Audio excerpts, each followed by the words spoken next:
Hey everyone, this is Brian Grasso with Sustainable Success, how to create immediate success and sustain it for a lifetime. And I want to start by thanking you for your time. I promise to make this a very worthwhile investment of time for you. I'm going to take about 45 minutes to an hour explaining some very key, very critical concepts about the whole reality of success, both how to create it, but also how to sustain it for a virtual lifetime. And I'm going to jump right in because I have a lot to go over with you.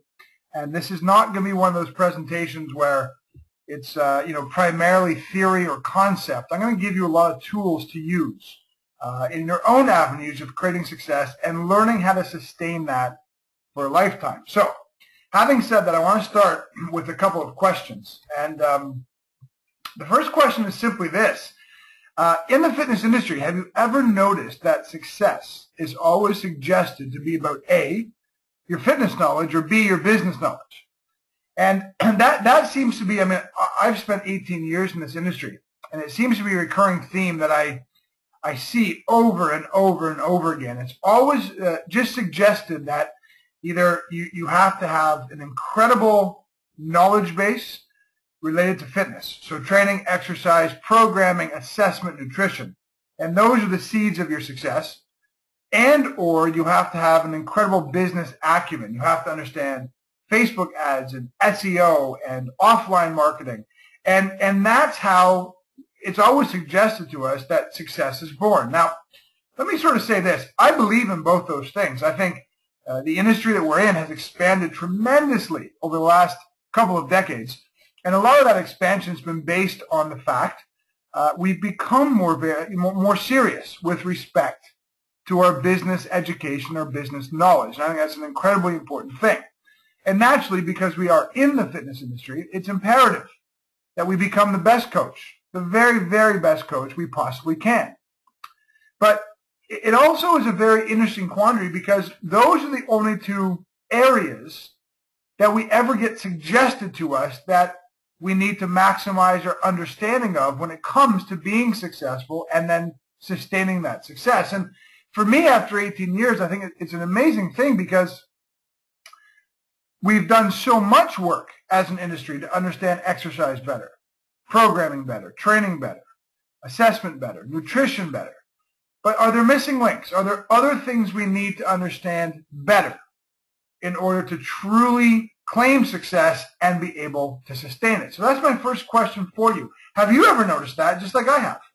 Now, my second question is this. Even after reaching a certain success goal, do you ever experience the slide, the dip, or the regression? And this is something that I experienced in my career, over and over again. I would work and work and work, and I would create goals and goals and goals. And I would really, really kill myself to establish or get to this level of success, to match this goal that I had put out for myself. But invariably, there'd be a slide, meaning I would somehow go into a bit of a rut or a valley. I just couldn't seem to sustain that success for any length of time. As a matter of fact, when I look around our industry, it's a very small percentage of fitness professionals who amass a certain level of distinguishable success, but then maintain that. They kind of stay at the top for long periods of time, invariably their entire careers. So have you ever noticed that, or have you ever experienced that? Even after reaching a certain success goal, we experience a slide, a dip, or a regression, almost as if we know how to get there, but we don't necessarily know how to maintain or sustain it. Have you ever noticed that? And my third question is simply this. Have you ever noticed that increasing success or sustaining success always ends up being about hustle? And it's something I see projected ad nauseum by a very strong vocal majority of the fitness industry, always talking about hustle, hustle, hustle. Work harder, get up earlier, do more.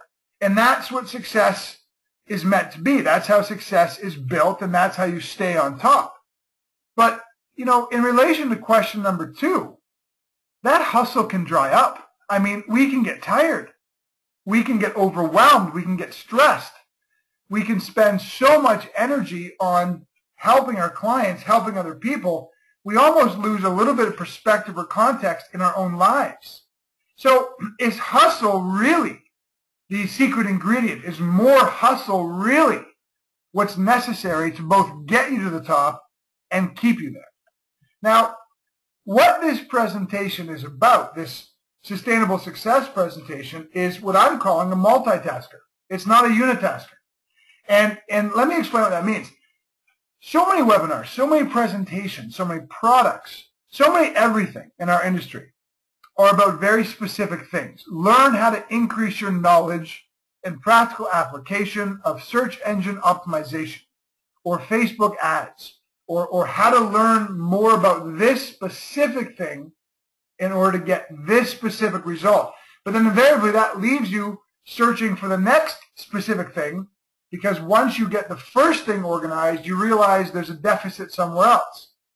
And so what sustainable success is, this whole presentation, it's geared around a multitasker, meaning I want you to take these concepts and I want you to take these tools and I want you to apply them in every aspect of your life and your fitness business. I want you to apply them to every aspect of your life and fitness business, because this is not a unitasker presentation. This is not one specific thing that hits this specific target for you. Most definitely, the three concepts I have here today and the tools that go with them are meant to increase your fitness business and then allow you to sustain that. But make no mistake, these concepts are widespread. You can take them and apply them to many areas of your life, and I'll be explaining that as we move along.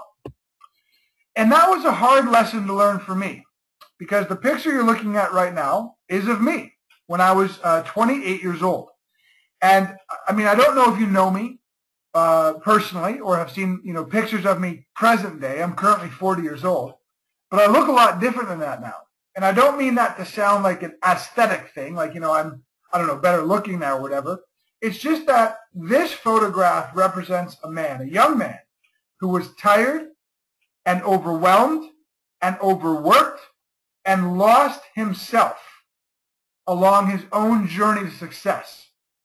He wanted to be the best coach possible, so he did all the fitness-based knowledge he possibly could. He wanted to have the best thriving business possible, so he learned all the business knowledge he possibly could. And yet, every time he reached a peak pinnacle of success, he found himself in a dip or a slide not more than a few months later.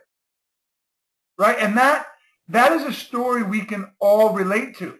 So this young man you're looking at right now did what he thought was necessary.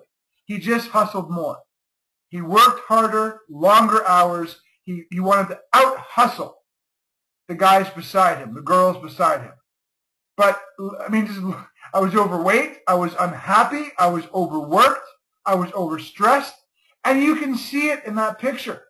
It's almost scary how unmistakable it is. Even if you don't know me, you've never met me or have never seen a picture of me, that's me at 28 years old, 12 years ago.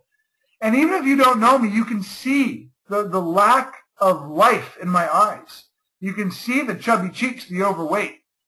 You can see the listless, overworked kind of aura coming off that picture. And that was me. I lost myself on my own road to success. So this is a present day picture of me. This is me at 40 years old. And you don't have to agree that I look better now, but I certainly feel better in every conceivable way. But who am I, and why is that relevant to you? And why is it something that's worth your time to stick around for the entire 45 or 60 minutes of this presentation? Well, I'm not trying to be gratuitous or gregarious or the least bit arrogant, but I think if you don't know who I am, you don't know my background, it's worth seeing all of this. From about 1995 to 2011, these are most of the things I did. Okay, I founded and incepted the International Youth Conditioning Association, which went on to become one of the largest educational organizations in the entire fitness industry anywhere in the world. I also co-founded and served as vice president of Athletic Revolution, which is one of the fastest growing franchises in the entire fitness industry. I've been profiled in major media organizations and outlets like Newsweek and New York Times and ESPN and ABC News, all for the work I did primarily with young athletes. But what most people don't know necessarily about me is prior to 2002, when I incepted the IYCA, my main occupation, my sole occupation, was working with high-end elite athletes, Olympic gold medalists, professional athletes, national teams from all over the world. I worked as the head strength coach for the Canadian national figure skating team, the United States national figure skating team, and consulted with national teams worldwide. I also put on lectures. I've spoken in New Zealand, Ireland, Australia, Czech Republic, Sweden, Italy, all over North America. And those are some of the things that were truly the highlights of my career. I wrote books like Training Young Athletes, The Grasso Method. I wrote and consulted for magazines like Men's Health. I built my own line of indoor-outdoor fitness equipment right there in the bottom left-hand corner, which is still a thriving piece of equipment today. I've spoken and presented to massive audiences worldwide. I even worked as a consultant for Nike. So, I've certainly done a lot in this industry. From 95 to 2011 in particular, I've done so many things. And that's why I feel qualified to explain the parameters of success to you today. Because I've lived in the trenches and I survived, but I learned along the way. I've built the extraordinary. I created the impossible, and I lost part of myself on the journey of that, but I learned so much and I regained it all. And that's what allowed me to sort of develop this ability to teach success in a sustainable way, a much more relaxed way, in a way that works. It's time-tested and proven. Now, present day, because I mentioned that was 95 to 2011. In 2011, I sold my companies, the IYCA and Athletic Revolution, because I felt like I wanted to sort of move into other avenues of life. I really wanted to explore the world in a different way than I had seen it for the past 18 years. And that allowed me to play on purpose. I got to play. I got to literally play in life with new careers and new ideas, and I had no pressure doing so because I had built so much success. I was able just to enjoy trying different things. And since 2011, I've written a book. I'm a novelist now.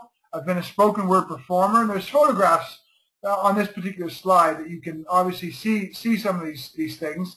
I have satellite and live mentorships that I conduct worldwide. I host retreats, and I've recently incorporated a new organization for the fitness industry called MPI, or the Mindset Performance Institute. So since 2011, I've done so many other things related to just fitness. And what I've learned is how much the three principles that I'm going to be teaching to you today have given me unbelievable freedom in my life. And that's something I want to highlight just for 1 second, okay? These three principles are transient. And what I mean by that is that this presentation is definitely geared around your fitness business. But as I've already mentioned, you can use these principles, and you should, in every aspect of your life. But outside the fitness industry, I've gathered and created immense success in virtually everything else I've done outside the industry since 2011. And the reason I've been able to do that is because these three principles came with me, and I applied them every day, which was what allowed me to write books and become a spoken word performer and create live and satellite mentorships worldwide, host retreats, build another organization, Mindset Performance Institute. These three principles are the reasons for all of that. So I'm so elated to be explaining all of this to you. And I want to reiterate that my defining moment when, the peak or apex happened for me, where I finally created a success platform for myself that became sustainable. But also, I didn't lose myself anymore. I regained all of that. It wasn't a business strategy. It wasn't about a better approach to marketing. It wasn't a product teaching me about Facebook ads, pay-per-click, or search engine optimization. It was not a new training or nutrition certification, and it wasn't a joint venture or a mastermind program. And those are the things we keep being told over and over again. The question I asked you first, Have you ever noticed that in our industry it's always suggested that your fitness knowledge and your business knowledge are what's necessary for your success? And I disagree. I think those things are imperative, but they are not the only game in town when it comes to learning how to be successful and sustaining that success. And I'm living proof. So what's in it for you today? Why would I cajole you to stay on this call all the way to the end?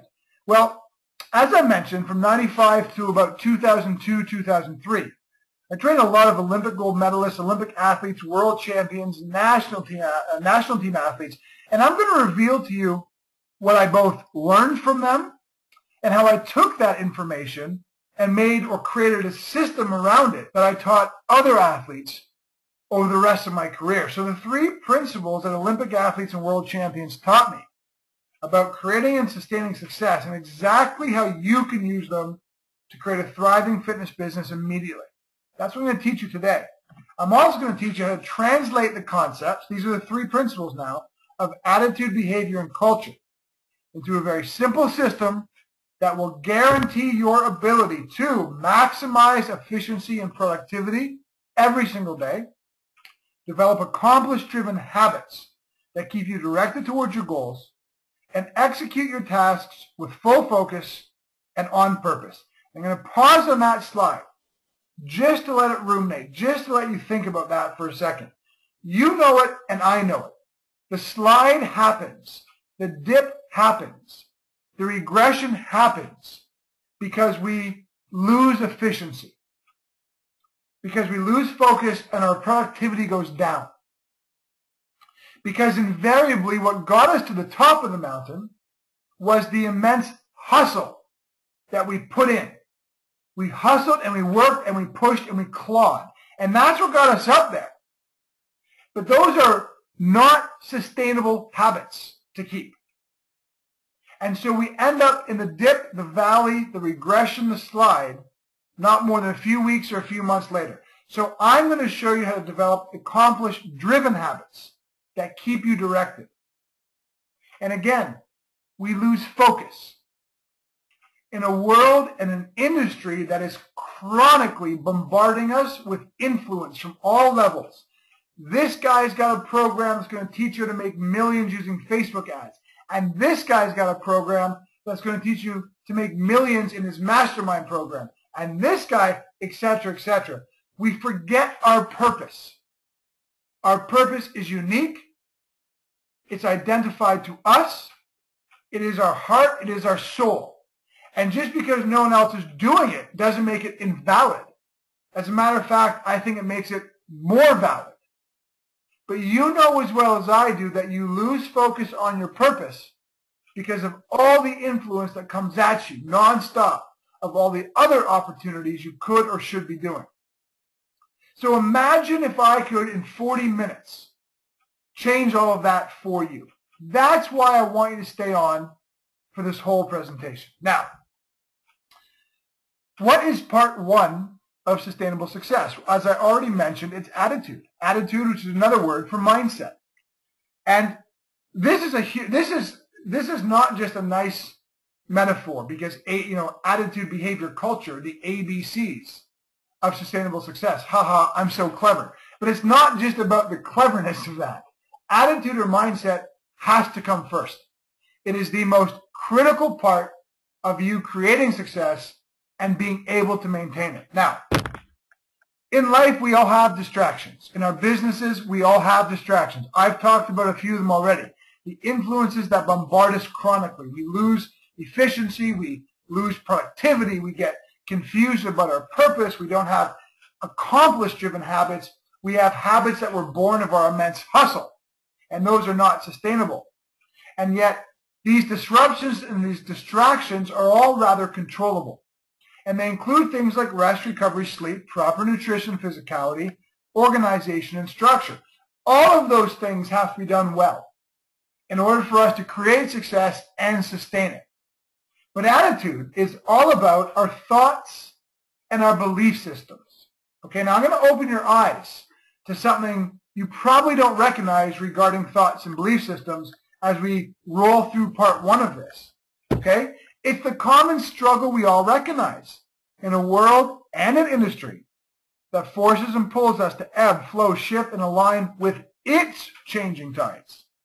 The only way to ensure sustainable success is to create a consistent foundation from which to find dependability and allow for growth. That one word was emphasized on purpose, dependability. That's what we want to establish. That's what we want to create. We want to create a day after day after day approach of consistent dependability. We know we're going to be on. We know we're going to be efficient. We know we're going to be productive. We know we have everything in place to make that happen. Now, if you translate one calendar year and you remove weekends and a couple holidays, and you give me 300 or 290 days over the next 12 months that are maximally efficient, optimally productive, completely organized and structured, working in full focus, your tasks based on your purpose. You give me 290 days of that kind of consistency, I will tell you right now, my friends, you will change the industry with your idea. You will move mountains. The problem is not your idea. The problem is not your lack of fitness knowledge. The problem is not your lack of business knowledge, because those are all things that become organized and well done when your foundation's in place. Your problem was the same problem I had years ago. I had a disorganized structure. My mindset was not rock solid. I would lose focus and efficiency and productivity. Consistency and dependability is the key to maximizing success. It's even the bigger key to maintaining or sustaining success. And if you want an easy metaphor, think about sports or fat loss. When we are consistent with applied pressure and dependable support on walking towards our goals every day, we absolutely, invariably get there. Period. Consistency and dependability is your lack, just like it was mine. Now, you know it as well as I do. Performance on a poor foundation means this: a time bomb of inconsistencies. You're great on Monday, good on Tuesday, great on Wednesday, absolute garbage on Thursday and Friday. And so you feel the need to make up for it because now you feel bad. You got to hustle more because that's what everyone keeps telling you. So you end up working Saturday and Sunday to make up for Thursday and Friday. And you do a pretty good job of doing that, but then come Monday, you're bad. So on Monday, you stink. And on Tuesday, you're even more tired, so that was worse. Wednesday, you pull it out of the hat just a little bit, so you go maybe to good. Thursday, you go back down to not very good. Friday, you get annoyed, so you really, really, really hustle, and you knock it out of the park. But now on Saturday, you're dead tired, and you feel badly about that. So Sunday, you work, and that day is horrible, etc., etc., etc., etc. Now multiply that by one calendar year. Just like I told you last slide, if you multiply that example by one calendar year, or 290 days, or 300 days, that kind of consistency will keep you exactly where you are right now. You won't ever flourish.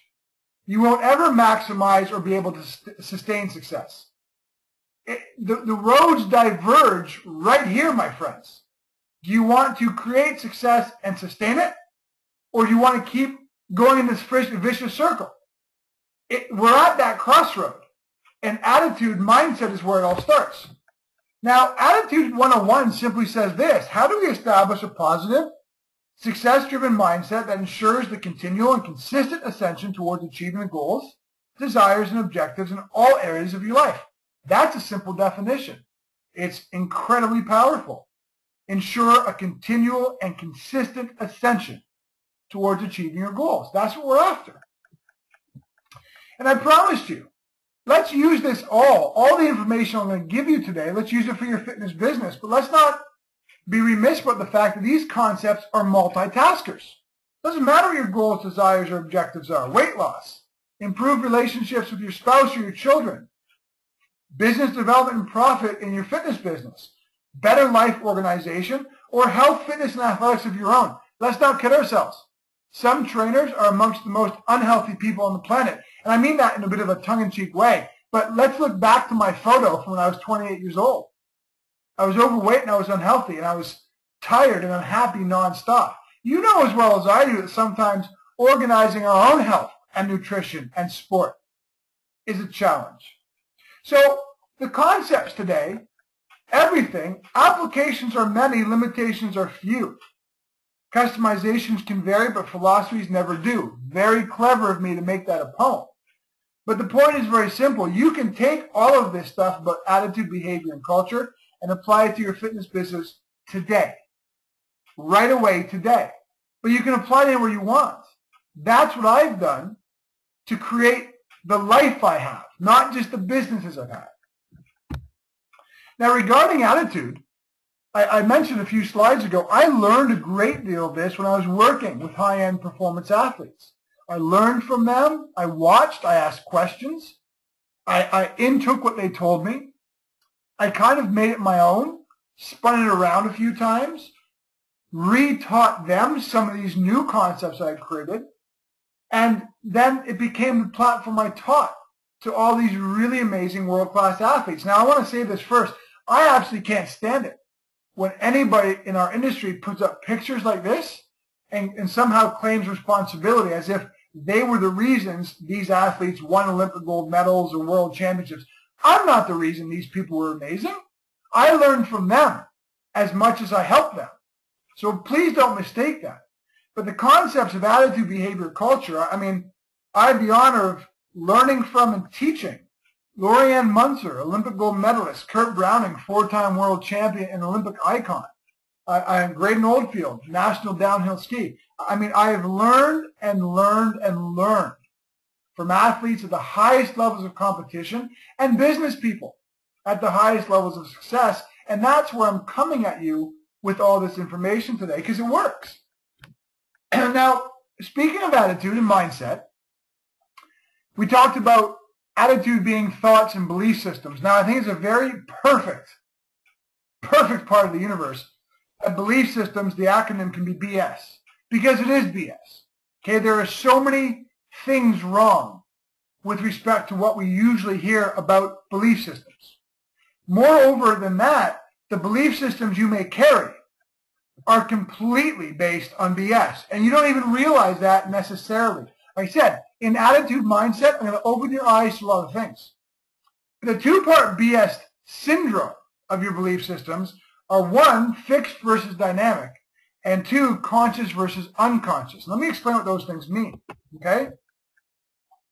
When you have a mindset that has a belief system stating that my ability and capacity is maximized, I can't possibly be more capable or learn to be more able than I am now, that I don't know if I have more potential, and I don't know if I've ever reached that potential, that I don't know if there's opportunities in the fitness industry for me the way I want them to be, because, you know, the market is saturated or the competition's heavy. The reality of mindset, the reality of belief system is actually quite simple. What you believe to be true is true. And that might sound a little philosophical or esoteric, but it happens to be scientifically valid.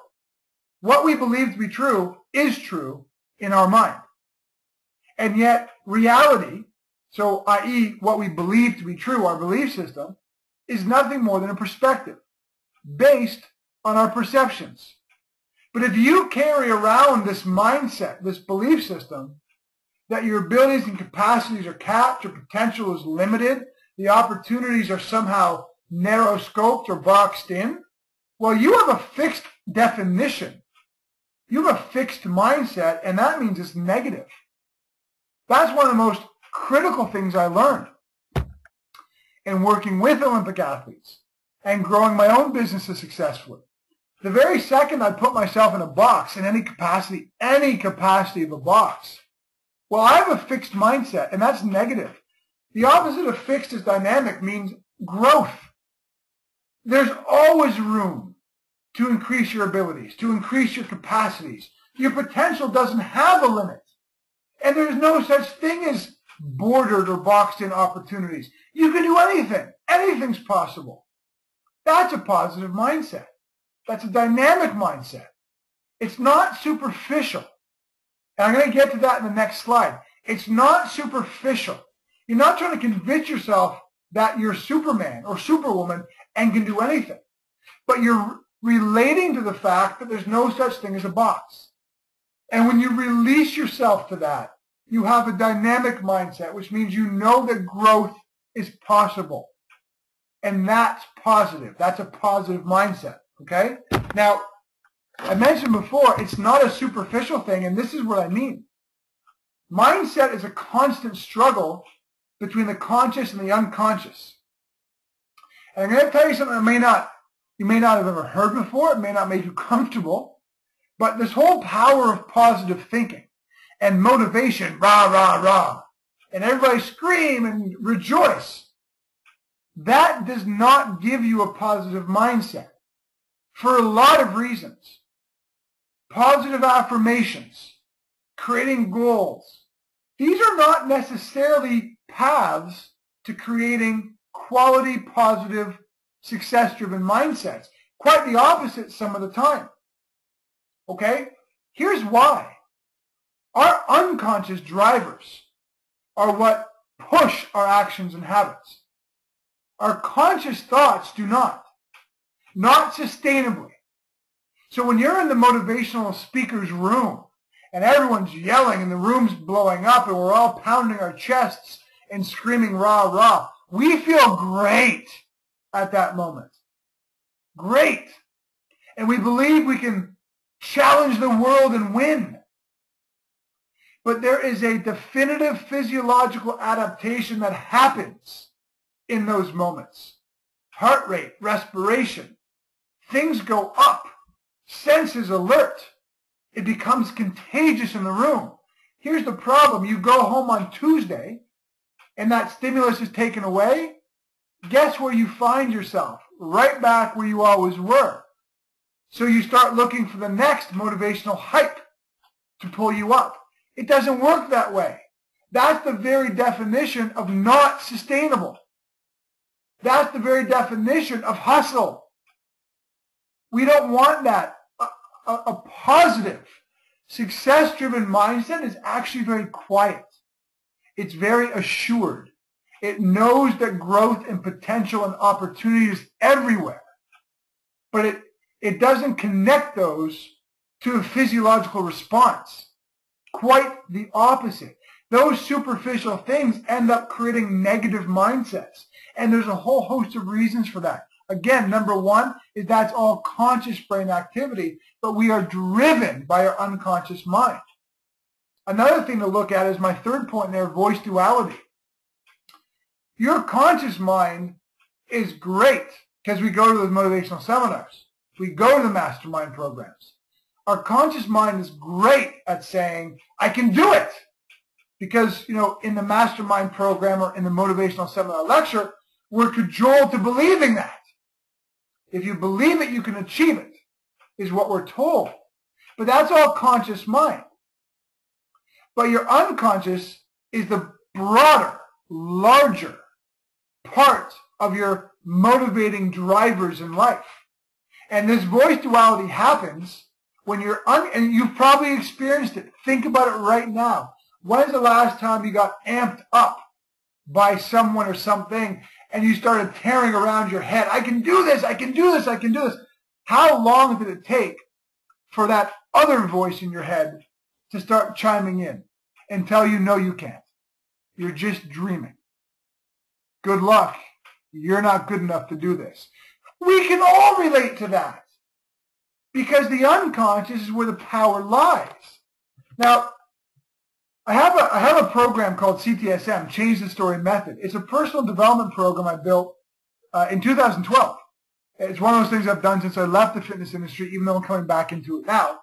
But in CTSM, Change the Story Method, we talk about this whole unconscious belief system. You can't achieve it unless you believe it is not accurate. because we can't believe things on a conscious level and then they'll just come into fruition. We have to go deeper into the unconscious layers and understand the stories we have there. Over your life, you've had influence and experience, and those things have led to perceptions, and those perceptions have led to belief systems, and those belief systems have led to expectations. But perception, belief system, expectation is all domain of the unconscious mind.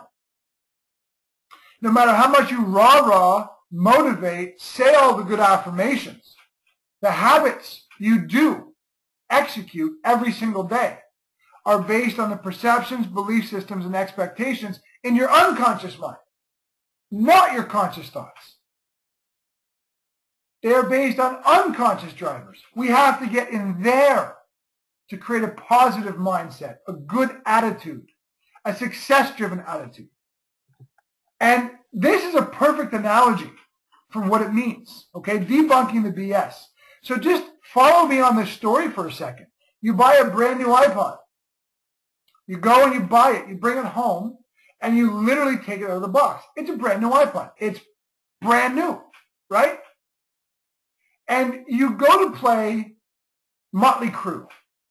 You can't wait. You put your headphones in, you just bought it, you unwrapped it, it's shiny, it's sleek. You put your headphones in, and you start, I'm going to listen to Motley Crue.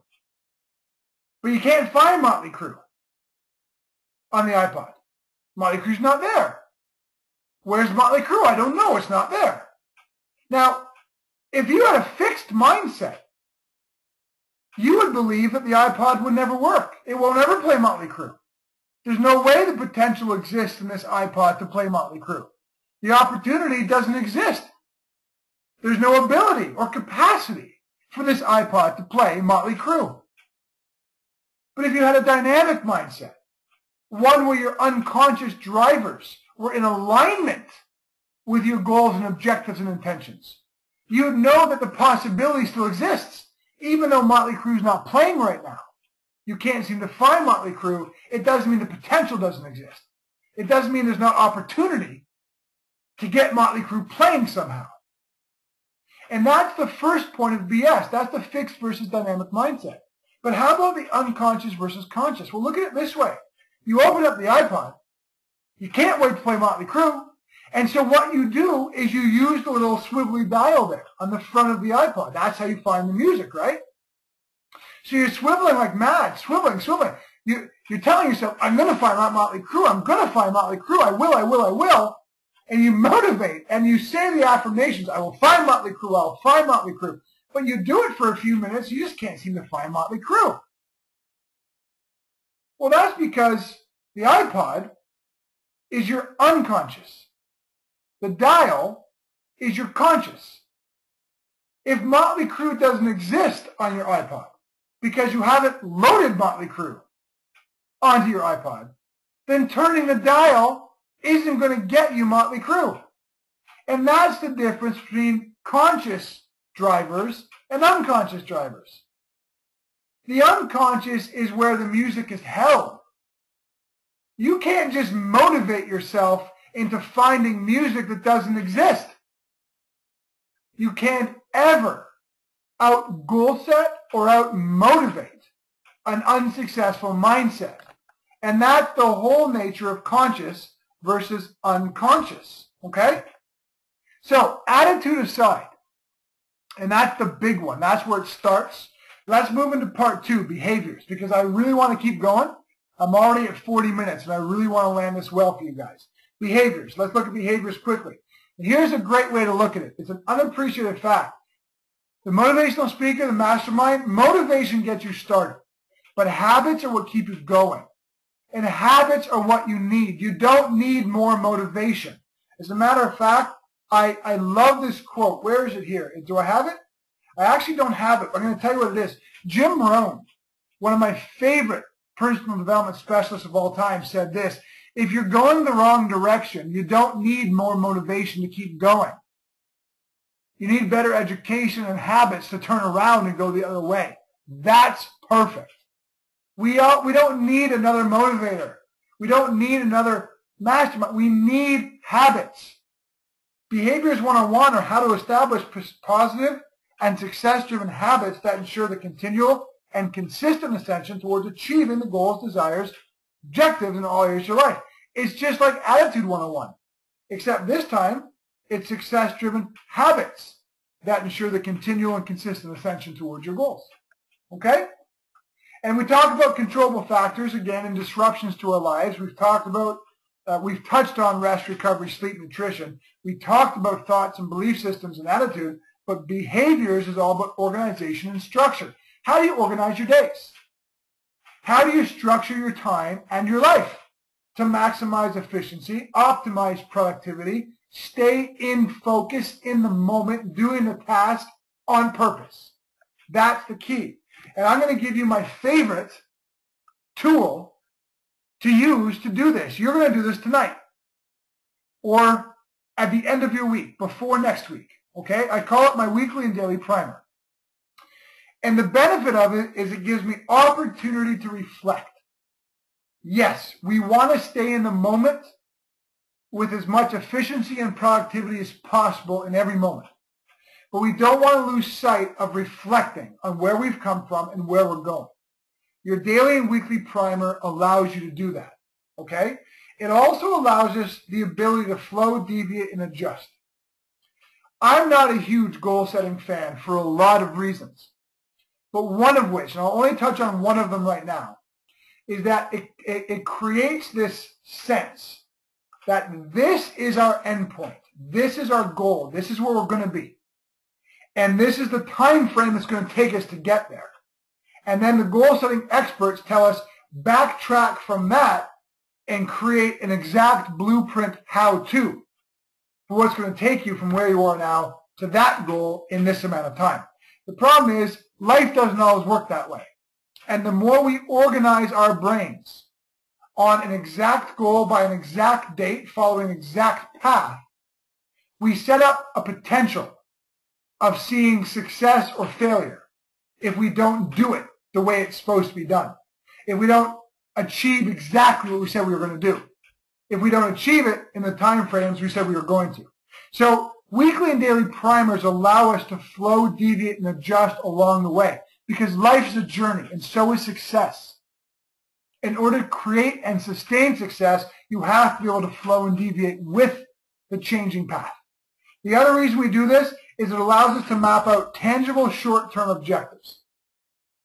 Long-term goals are great, long-term intentions and visions are wonderful, but we get so lost in those sometimes, and they overwhelm us. Your long-term vision, I guarantee, is huge, and it's beautiful, and it's needed, and I bless you for creating it, but I also know something else about you. It scares you. Your long-term vision scares you. And the more fear that generates around it, the more you don't progress towards it day after day.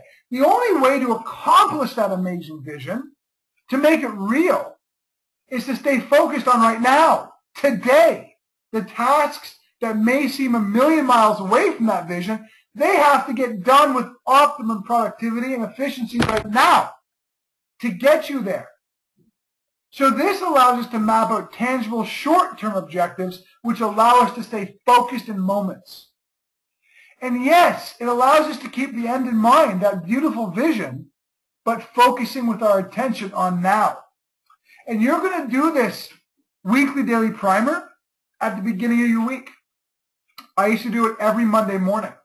And then I realized that I actually like to hit the ground running on Monday. So now I do my weekly and daily primer every Sunday night. So that come morning time on Monday, I usually get out of bed at 3 o'clock in the morning. I know it sounds ridiculous, but I'm going to explain why later on in this presentation. Why do I get up at 3 a.m. and why you might want to look at how it works for me. I realize that when I get up, I just want to go. So my weekly daily primer is done on Sunday nights now. Let me explain what that is. Here's your necessity. You need a journal. I like to, here, I don't know if you can hear this or not, but there's my paper. I love to write things down. I know we live in a technological age, and that's fine, but I don't like online journaling. I like to write things down. But you're going to need a journal of some kind, either written or on computer. You get to decide, but you need one, okay? And here's what you're going to do. The tone of these questions you're going to answer and the time you're going to do it in. I got to tell you, I have a kitchen timer that I bought for exactly $1 at the dollar store. And it sits beside me while I do this every Sunday night, and I honor these time frames exactly the way they're supposed to be. So for the first 10 minutes, you're going to reflect on your end game and your inhibitors. Okay, now, what does that mean? Well, you're going to sit for 10 minutes and you're going to think about this massive vision, this incredible goal, this amazing intention you have for your career, and you're going to dwell on it. And what I like to do is play some music. I play uplifting music that really just swirls around me and gets inside me. So for 10 minutes, I am just gushing with excitement of where I'm taking this vision of mine. Okay? That's the first 10 minutes. And then after that's done, when your kitchen timer goes off, you reset it for 5 minutes. And you write out what the triumphs from last week were. What did you accomplish last week that you're so proud of? It doesn't matter how small it was. It doesn't matter how big it was. We want to keep track of it all. We want to see it. We want to remind ourselves that we're still on a good path. Because as life gets hectic and new things come into your vision, because now you have a whole new list of tasks to do, you forget how much you accomplished not more than 4 days ago. So every Sunday night, I write it down. This is what I accomplished. This is what I'm proud of. And it creates a sense of, I'm going to do this vision. I'm going to reach this goal. It's a perfect thing to coincide with those first 10 minutes of reflecting on your goal. And when the kitchen timer goes off, you're going to reset it for 5 minutes, and you're going to write out your lessons from last week. What did you learn? What did you learn? Something you read in a book, a conversation you had with a friend, a post you saw on Facebook, a newsletter you read, something you learned. What did you learn last week? I like to keep those things top of my mind because it helps vault me into the next week, remembering every week of my life what I learned from last week. It makes me a better man, a more capable business person. I'm always reminding myself of what I learned. Because you know as well as I do, you read a book, it was epic, it was profound, you put it down, and 3 months later, you don't even necessarily remember the contents. So write out every week what you learned last week. Keep it all top of the mind. Now after that 5 minutes, you're going to reset your clock, your kitchen timer for 10 minutes, and you're going to write out the improvements you want to make from last week. And this is a good thing. This is not a bad thing. This is not a time to malign yourself or get angry at yourself. This is a time to remember what you can do better this coming week. I spent too much time on Facebook last week. I spent too much time on the phone last week. I didn't organize my phone call schedule well enough, so 3 of my working days got completely interrupted by an over-influx of too many phone calls. These aren't bad things. It's not bad to say I spent too much time on social media. It's bad if you keep repeating it, because that's going to strip you away from consistency and productivity and optimizing efficiency. So it's not bad that you did it. It's bad if you continue it. So you're going to spend 10 minutes saying, what am I going to do better this week? Remember, continual, constant ascension towards your goals and objectives. That's the whole point of what we're doing here, right?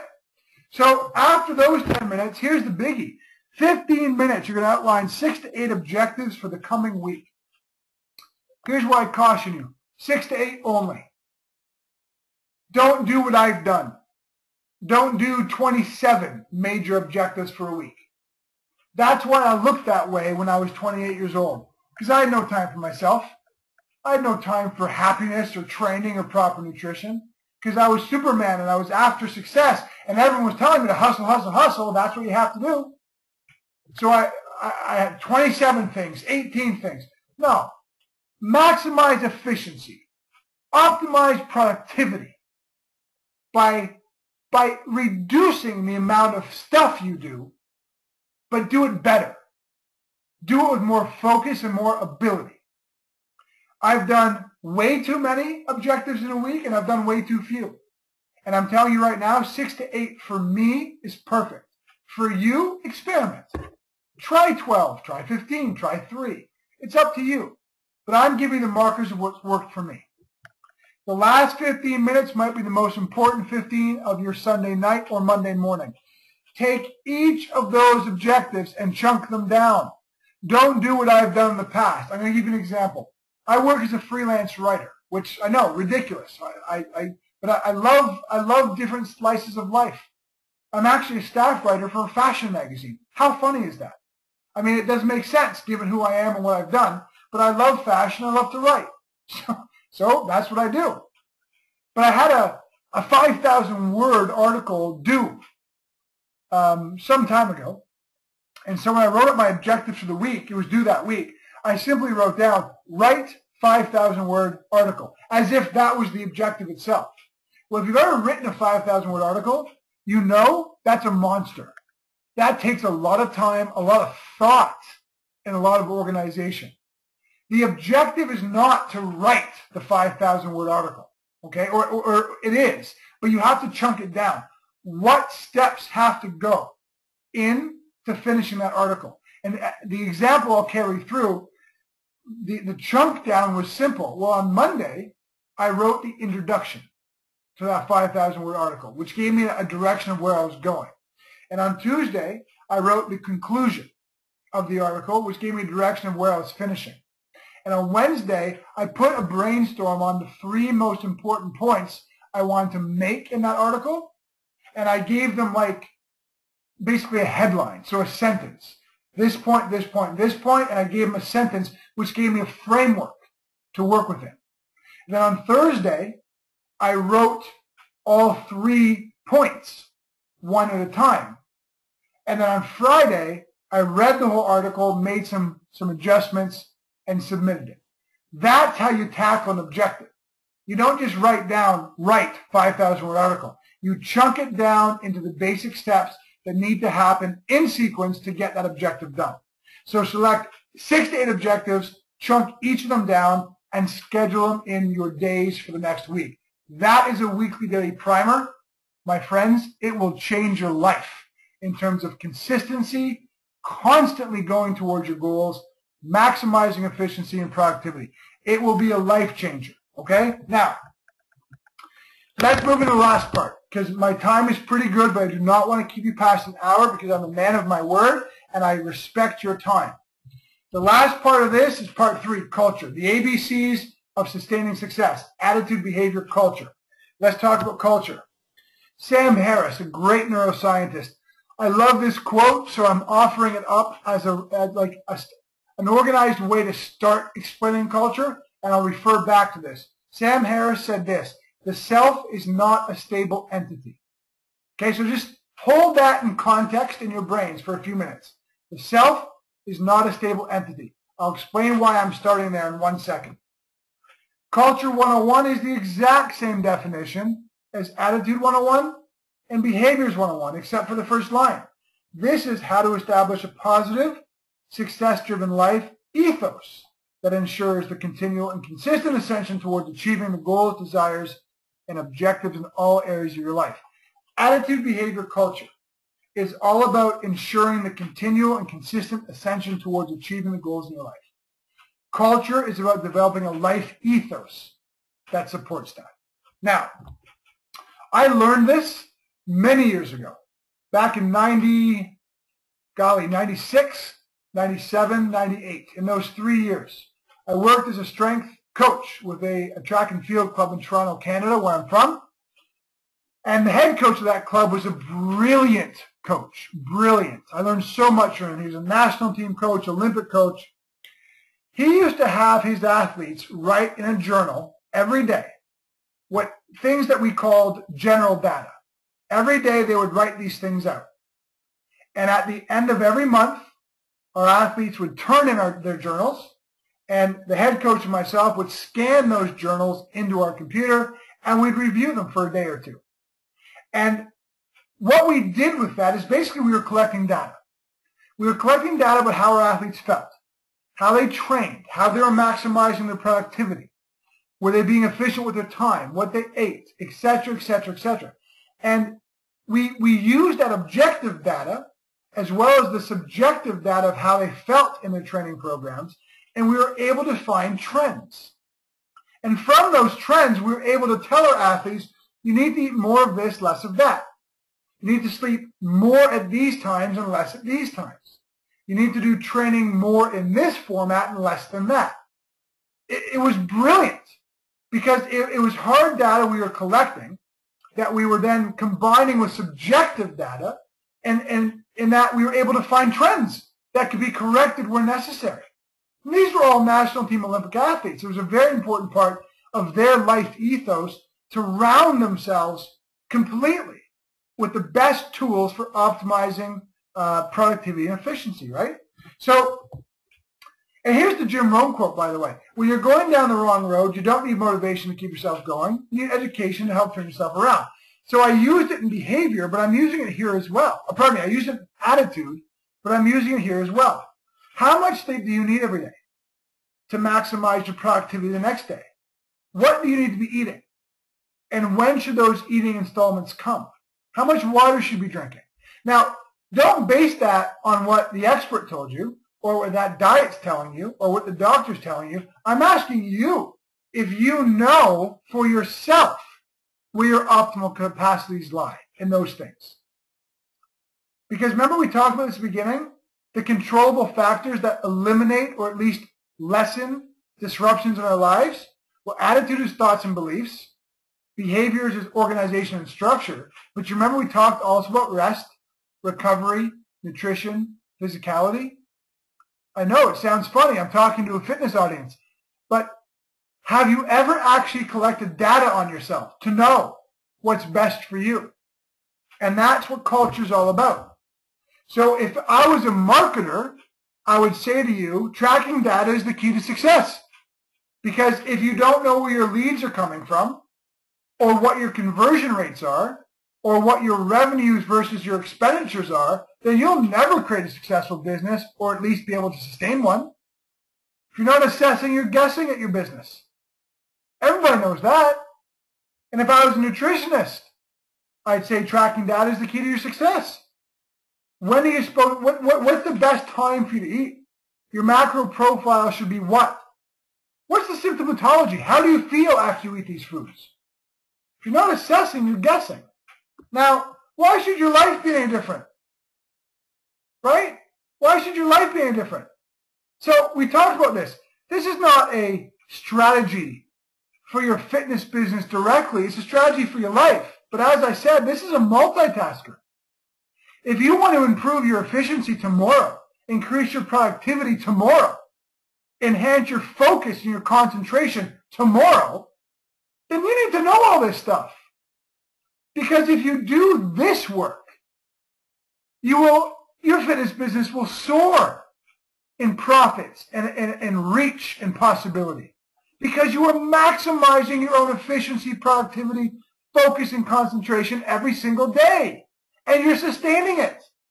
Now multiply that on a consistent level. That vision you have for yourself is a slam dunk. And I'm a broken record. You need a journal. You need an online or an offline journal because you're going to track this starting today. Now this is general date, and I apologize for that. It's supposed to say general data. This is what we're going to track every single day. How many hours did you sleep yesterday, and what were the times you slept in? How hungry were you yesterday, and what were your eating patterns, i.e., what time did you eat, and what did you eat all day long? Did you have sex yesterday? And I know it's almost like a taboo. I'm 40 and I still giggle, haha, sex. But it's an amazingly strong, powerful physical, physiological, emotional, even spiritual and philosophical part of our lives. So track if you had sex yesterday. What were your physical and emotional mannerisms? Were you sore? Were you achy? Where? Did you feel good? Were you tired? Were you lethargic? Were you sad? Were you frustrated? Were you angry? Track all of that. What were your prominent thoughts throughout the day? Believe it or not, you're going to remember. And I'm going to give you the script of how you do this. What were your prominent thoughts throughout the day? Most of us have a very negative voice in our head chronically, and we don't even know it. We don't even realize it's there. So track, what were your prominent thoughts that day? And what was your level of focus or concentration? Was it good? Was it bad? Was it really bad? How thirsty were you all day long, and how much water did you ingest? Now here's the thing. All day long, you're just going to think about these things. And once you get into the practice of doing it, they become top of the mind. You just start to think about them. You think about your prominent thoughts as the days go on. You think about your physicality and your emotional mannerisms. You think about your focus and concentration. You make little markers in your brain as the day goes on that kind of answer all these things. Now, every night, my friends, for 10 minutes, it takes 10 minutes. Write this stuff out. Answer these questions. How much time did you sleep last night? What were the hours? Were you hungry? What were you eating? You're chronicling your day. You're collecting data. And here's the next step. Every 30 days, review it. And start looking for trends. You are going to be shocked, surprised, and oh my God, at how easy it is for you to see why your efficiency and productivity and concentration and focus day in and day out is not maximized. You're going to start seeing trends related to things you had no idea impacted those things. And you can start making adjustments as soon as you start analyzing that data. This is what we used with high-end national team Olympic pro athletes, and it works. It works. Okay, now, I'm 1 minute over, and this is the last thing I have to say. What is next? Well, it's simply this. I would like you to go to thesuccesstruth.com, www.thesuccesstruth.com, but it's for a very, very special reason. Okay? I want to be your personal coach. I mean that very sincerely. Sustainable Success is a 4-week mentorship coaching program I have. Beginning of every week, I send you a module that you watch and do all the exercises I'm telling you to do. At the end of the week, I host a Q&A where you get to ask me every question you have regarding sustainable success, what you learned that week in that module, and how to apply it to your life. And you get unlimited access to every call archive I ever do with respect to this program. And here's the thing. I've profiled my success to you. You've seen what I've done. I showcased that at the beginning.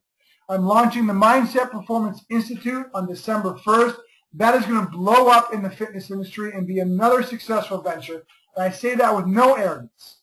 I say that simply because I have the tools that allow me to do this. And I want to teach those tools to you. Your vision, your dreams, your goals, your aspirations, they scare you, but I'm telling you right now they're possible. And I want to be your personal coach for the next 4 weeks to get you on the path to making that happen. Now, with all the successes I've had, I charge about $500 an hour for consulting, and I'm well worth that. I have a lot of things to say, a lot of experience, a lot of success, a lot of acumen. So I never leave people, unhappy. They paid me $500 an hour. But I'm so thirsty to help you and people in this industry to finally break out of their barriers and get after those visions, get after those dreams, get after those goals they have, that I'm just going to do this. Sustainable Success 4-week program, me as your personal coach, is a one-time fee of $497, and that's it. Nothing more, nothing less. And that means you should head over to thesuccesstruth.com right now. I never maximize or bust the seams on this program because I want to be able to make sure I have time for everybody. So I got room for 20 people. And I'd like you to be one of them. You've been going in this circle for too long. I've been on that circle. As you saw that picture of me, I found my way out. And you know what I've done since and what I've created. And I want to help you create the same thing without losing yourself in the pursuit of doing it. I want to finally be the guy that helps you get to that ultimate vision, but sustainably. Not just through hustle and haste and go, go, go. Sustainable success. So that's it for my presentation. I will encourage you right now to head over to www.thesuccesstruth.com. And I want to say this. It's the shortest website you've ever seen in the world.